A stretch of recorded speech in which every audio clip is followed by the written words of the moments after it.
ابو ماما Bahai رضی اللہ تعالیٰ عنہ مسجد میں آ کر بیٹھے ہوئے، آپ نے فرمایا ابو ماما کیسے بیٹھے ہو؟ عرض کیا کہ اتنا قرضہ ہے کہ میں اس کی ادائیگی سے عاجز آ گیا ہوں۔ آپ اے ابو ماما کیا ہم تمہیں ایسی دعا نہ سکھلا دیں؟ اگر تمہارے اوپر یمن کے پہاڑ کے برابر بھی سونا تم پر قرض ہو، یمن کے پہاڑ کے برابر سونا یہ تمہارے اوپر قرضہ ہو تو اللہ تعالیٰ اس کو آسانی سے ادا کرا دے۔ عرض کیا ضرور فرمائیے۔ آپ نے ان کو قرض سے نجات کی دعا سکھلائی مسجد میں۔ اس دعا کی قبولیت کے مستحق اور اس دعا کے دیے جانے کے مستحق صرف اس لیے ہوئے کہ قلب کی تنگی کو لے کر اللہ کے گھر میں آئے۔ آپ جانتے ہیں کہ جس شخص کا جو مسئلہ متعلق ہوتا ہے وہ اس مسئلے متعلق آدمی کے پاس جاتا ہے، مقدمہ ہے وکیل کے پاس، بیماری ہے ڈاکٹر کے پاس، فلاں چیز جوتا ٹوٹ گیا ہے مولوی کے پاس، ساری ضروریات مسجد سے باہر کے نقشوں میں پھیلی ہوئی ہیں۔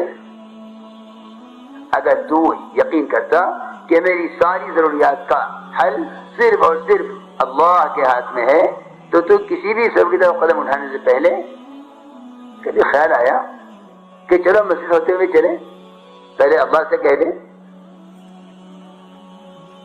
پہلے اللہ سے کہیں؟ کبھی خیال آیا؟ اگر وکیل صاحب نے یہ کہا کہ میں عصر کی نماز میں ملوں گا تو خدا کی قسم یہ عصر کی نماز کے لیے مسجد میں اس لیے آ رہا ہے کہ اس کا وکیل مسجد میں ہے۔ یہ مسجد میں اس لیے نہیں آ رہا ہے کہ وکیل خود اللہ کی ذات ہے۔ یہ وکیل میں آپ سے یقینی طور پر کہہ رہا ہوں کہ بھئی ملاقات کہاں ہوگی وکیل صاحب؟ کہ میں اثر وہاں پڑھوں گا تم بھی وہاں آ جانا، بس یہ ملاقات ہوگی۔ یہ مسجد میں اللہ کو وکیل بنا کر نہیں آیا ہے، یہ مسجد میں اس وکیل کو وکیل بنا کر آیا ہے جو خود اپنی ضروریات میں اللہ کا محتاج ہے۔ میں عرض کر رہا ہوں کہ ساری پریشانیوں کا اصل سبب یہ ہے کہ مسجد اور اعمال مسجد سے مسائل کا حل کا کوئی یقین نہیں ہے۔ اس لیے عرض کر رہا کہ خدا کے واسطے اپنے ہر گشت کو، ہفتہ واری ہو یہ 2.5 گھنٹے کی روزانہ کی محنت ہو، مقامی گشت ہو یا بیرونی گشت ہو، ہر گشت کے ذریعے سے ایک ایک امتی کو اعمال مسجد سے متعلق کرو تاکہ معلوم ہو کہ باہر کے جتنے نقشے پھیلے ہوئے ہیں ان سارے نقشوں کا دلوں سے یقین نکالنا اور محض اللہ کی ذات عالی سے ہونے کا یقین دل میں بٹھانا، یہ ہمارے ایمان والوں کو مسجد میں جمع کرنے کی غرض ہے۔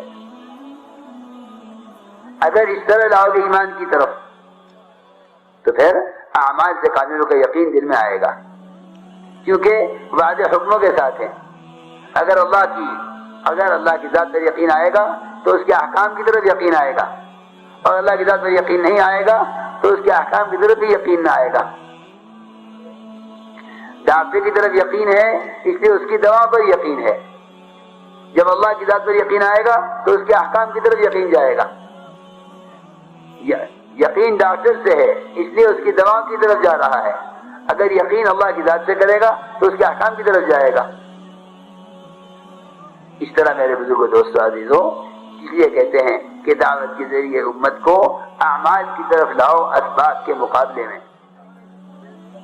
سب سے پہلے یقین پیدا کرو اپنے اور ساری دنیا بسنے والے مسلمانوں میں کہ اللہ کی ذات عالی سے براہ راست فائدہ اٹھانے کے لیے ہمیں نماز دی گئی ہے۔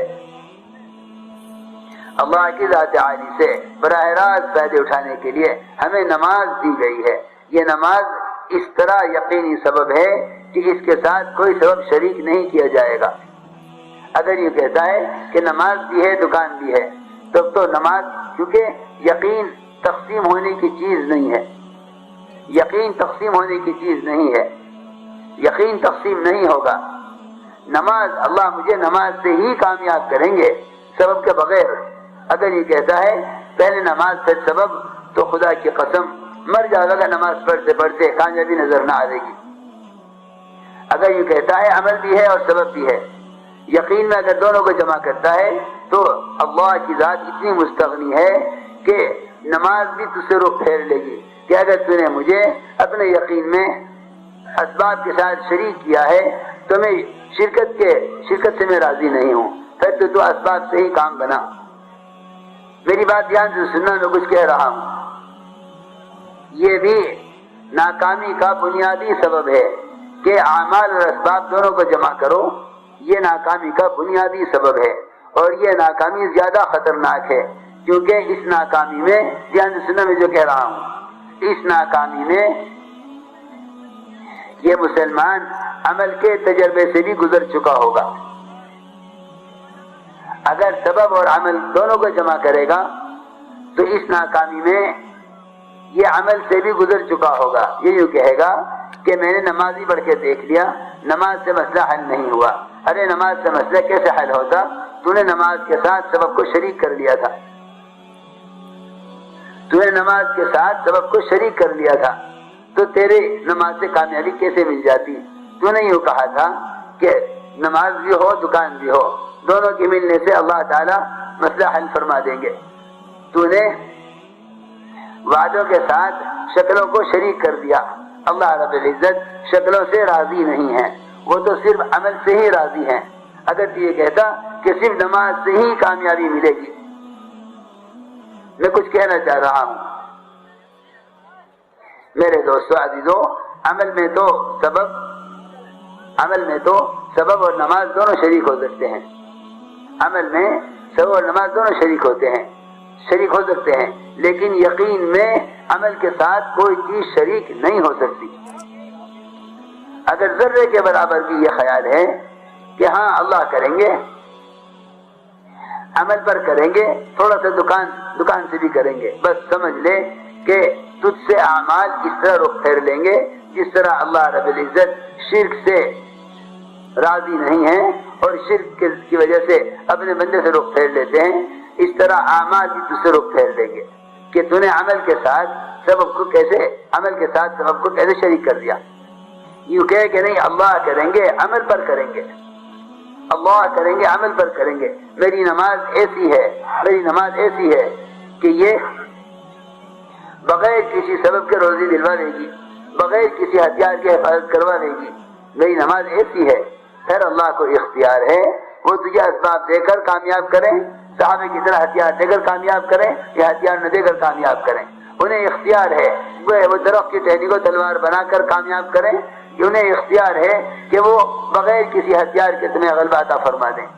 کبھی بھی سبب کو کسی عمل کے ساتھ یقین میں شریک مت ہونے دینا، ورنہ سارے کے سارے اعمال بے اثر ہو کر رہ جائیں گے۔ عمل کا جب بے اثر ہونا دیکھ لے گا تو عمل سے بھی گزر جائے گا۔ آپ کو ایسے لوگ ملیں گے، میں نے تو بہت روزے رکھے، بہت نمازیں پڑھی، بہت دعائیں کری، بس اب تک تو کام ہوا نہیں، مجھے تو اب امید رہی نہیں کہ عمل سے بھی کامیابی ملے گی۔ یہ ہے وہ محروم جو عمل سے گزر چکا ہے۔ حضور اکرم صلی اللہ علیہ وسلم نے اپنے صحابہ کو عمل سے ہی کامیابی کے یقین پر اٹھایا، اسباب کو مؤخر کروایا، سبب اور عمل کو یقین میں جمع ہونے کی گنجائش نہیں دی۔ ایک صحابی نے عرض کیا میں تجارت کے لیے بحرین جانا چاہتا ہوں، آپ نے فرمایا پہلے 2 رکعت نماز پڑھ لو، کرو تجارت، اس سے انکار نہیں ہے، لیکن پہلے 2 رکعت نماز پڑھ لو۔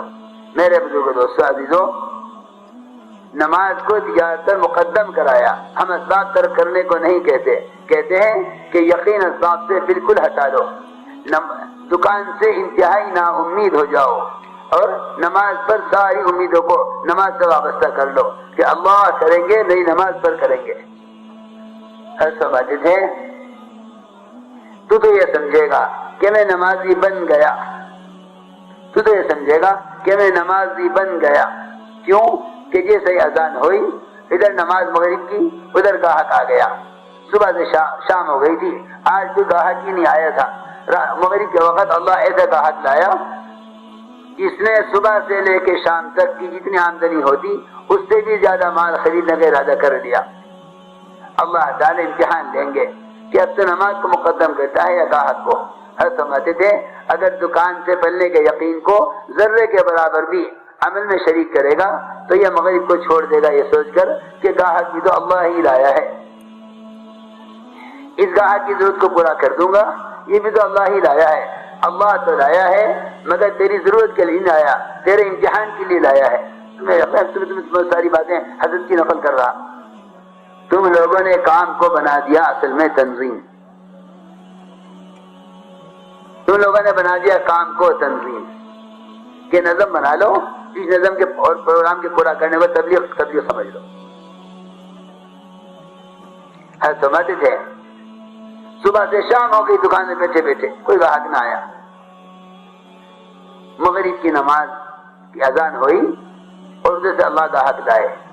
یہ تو انتہائی اندھا ہے جو یہ کہتا ہے کہ گاہک بھی تو اللہ ہی لاتے ہیں، اللہ گاہک اس لیے نہیں لائے کہ تجھے رزق دیں، اللہ گاہک اس لیے لائے ہیں کہ اس کو بھی دیکھنا چاہتے ہیں کہ تو میرے بلانے پر مسجد میں آتا ہے یا گاہک کے تقاضے پر نماز چھوڑتا ہے۔ یہ ہے اللہ کے اذان پر گاہک کو لانے کا مقصد یہ ہے۔ لیکن یہ تھا تبلیغ والا کہنے لگا نہیں جی، چاہے ساری دنیا چلی جائے ہاتھ سے میں نماز نہیں چھوڑوں گا۔ گاہک سے کہہ دیا اس وقت سودا نہیں ملے گا، جاؤ نماز کے لیے، چلو نماز کے لیے، اور مغرب کے بعد تو مسجد میں تعلیم ہوتی ہے، میں تو تعلیم میں بیٹھوں گا، پھر ہم ملاقاتیں کرتے ہیں، اب دکان مغرب کے بعد کھلے گی نہیں، میں بھی جا رہا ہوں عمل کی طرف، تو بھی چلا عمل کی طرف، اللہ نے کامیابی عمل کے اندر رکھی ہے، یہ سمجھے گا میں ہوں تبلیغ والا۔